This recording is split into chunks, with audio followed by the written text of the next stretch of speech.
జనవరి 9, 2026 నాటి current affairs ముఖ్యమైన ప్రశ్నలు ఎంసీక్యూలు వాటి సమాధానాలు మరియు వివరణలు ఇక్కడ ఉన్నాయి. 1.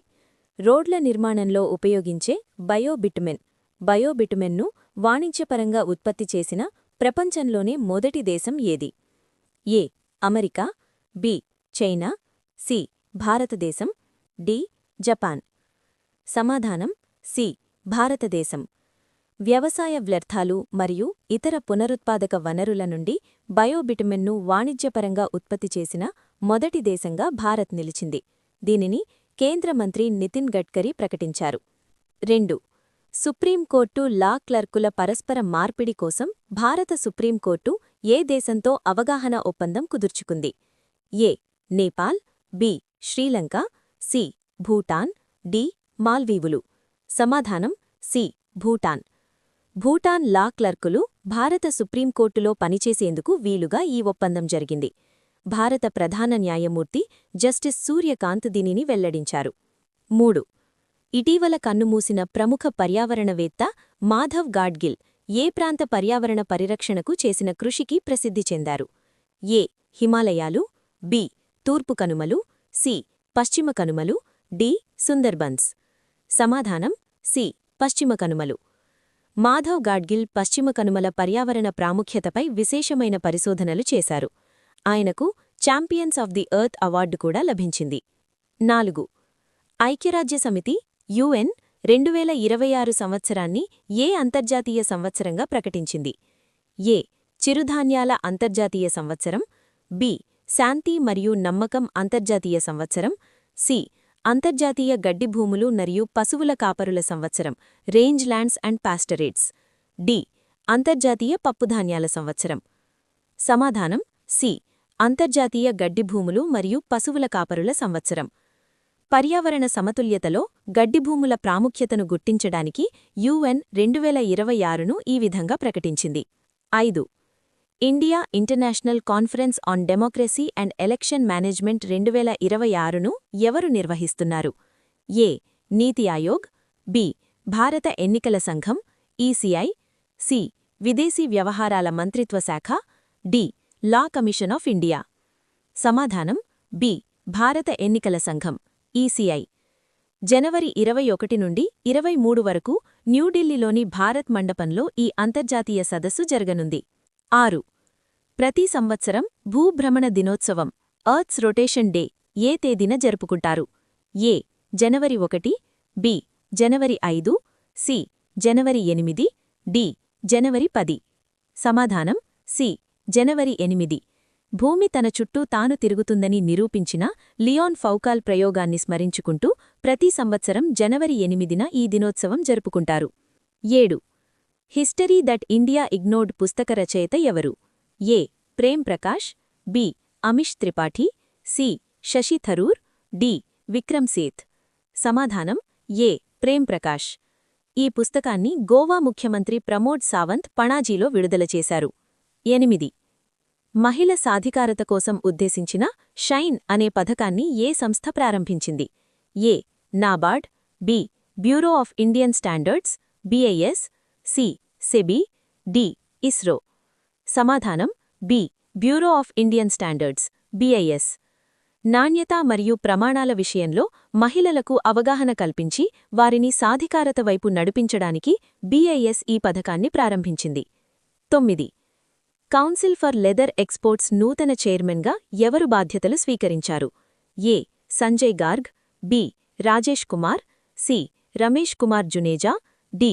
అమిత్ శర్మ. సమాధానం C. Ramesh Kumar Juneja.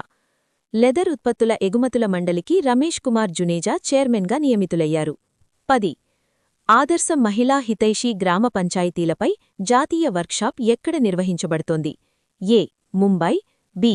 Nagpur, C. Pune, D. Hyderabad. సమాధానం సి. పూణే. పంచాయతీరాజ్ మంత్రిత్వ శాఖ ఆధ్వర్యంలో ఈ వర్క్షాప్ పూణేలో నిర్వహించబడుతోంది. 11. భూటాన్లో అదానీ గ్రూప్ నిర్మిస్తున్న 570 మెగావాట్ల జలవిద్యుత్ ప్రాజెక్టు పేరు ఏమిటి? A. Chukha project, B. Kurichhu project, C. Wangchu hydro electric project, D. Tala project. సమాధానం C. Wangchu hydro electric project. భూటాన్లోని వాంగ్చూ నదిపై అదానీ గ్రూప్ ఈ ప్రాజెక్టును చేపట్టింది. 12. మేల్ఘాట్ టైగర్ రిజర్వ్ ఏ రాష్ట్రంలో ఉంది? A. Madhya Pradesh, B. Gujarat, C. Maharashtra, D. Karnataka. సమాధానం సి. మహారాష్ట్ర. ఇటీవలే బాంబే న్యాచురల్ హిస్టరీ సొసైటీ వారు 50 అంతరించిపోతున్న రాబందులను ఈ రిజర్వ్లో విదిచిపెట్టడం వల్ల ఇది వార్తల్లో నిలిచింది. 13. నిర్మాణ సమయంలో 2 గిన్నీస్ వరల్డ్ రికార్డులను సృష్టించిన ఎక్స్ప్రెస్వే ఏది? ఏ.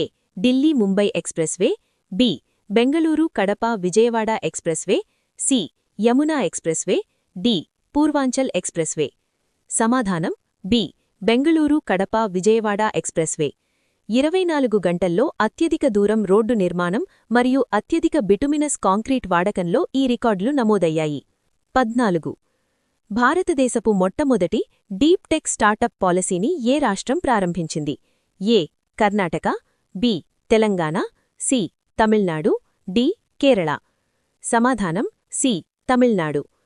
అధునాతన పరిశోధనలను వాణిజ్యపరంగా విజయవంతం చేయడానికి తమిళనాడు ప్రభుత్వం ఈ ప్రత్యేక విధానాన్ని తెచ్చింది. 15. ఇటీవలే బీఐఎస్ డైరెక్టర్ జనరల్గా ఎవరు నియమితులయ్యారు? A. Salim Ahmed, B. Shashwat Sharma, C. Sanjay Garg, D. Rajkumar Goyal. సమాధానం C. Sanjay Garg. Bureau of Indian standards కొత్త డీజీగా సంజయ్ గార్గ్ బాధ్యతలు చేపట్టారు. 16.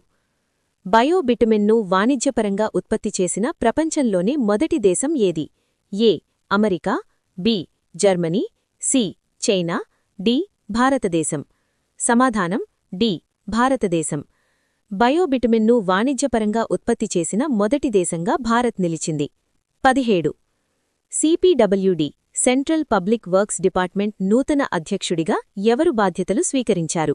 ఏ. Alok Kumar, B. Ramesh Kumar Juneja, C. Sanjay Mishra, D. Ajay Singh. సమాధానం రమేష్ కుమార్ జునేజా సిపిడబ్ల్యూడి చైర్మన్గా బాధ్యతలు స్వీకరించారు. 18. ఆదర్శ మహిళా హితైషీ గ్రామ పంచాయతీలపై జాతీయ వర్క్షాప్ ఎక్కడ జరుగుతోంది? A. Delhi, B. Bhopal, C. Pune, D. Jaipur. సమాధానం సి. పంచాయతీరాజ్ మంత్రిత్వశాఖ ఆధ్వర్యంలో ఈ వర్క్షాప్ పూణేలో నిర్వహించబడుతోంది. 19. ప్రభుత్వ ప్రైవేట్ భాగస్వామ్యం పీపీపీ ప్రాజెక్టుల కోసం కేంద్ర ప్రభుత్వం ఎన్ని సంవత్సరాల పైప్లైన్ను సిద్ధం చేసింది? ఏ. 2 సంవత్సరాలు, బి. 3 సంవత్సరాలు, సి. 4 సంవత్సరాలు, డి. 5 సంవత్సరాలు. సమాధానం బి. కేంద్ర ప్రభుత్వం సుమారు 17 లక్షల కోట్ల విలువైన పీపీపీ ప్రాజెక్టుల కోసం 3 సంవత్సరాల పైప్లైన్ను సిద్ధం చేసింది. ఈ సమాచారం మీకు పోటీ పరీక్షల ప్రిపరేషన్లో ఉపయోగపడుతుందని ఆశిస్తున్నాను. All the best. Thank you for watching. Please subscribe, like and share.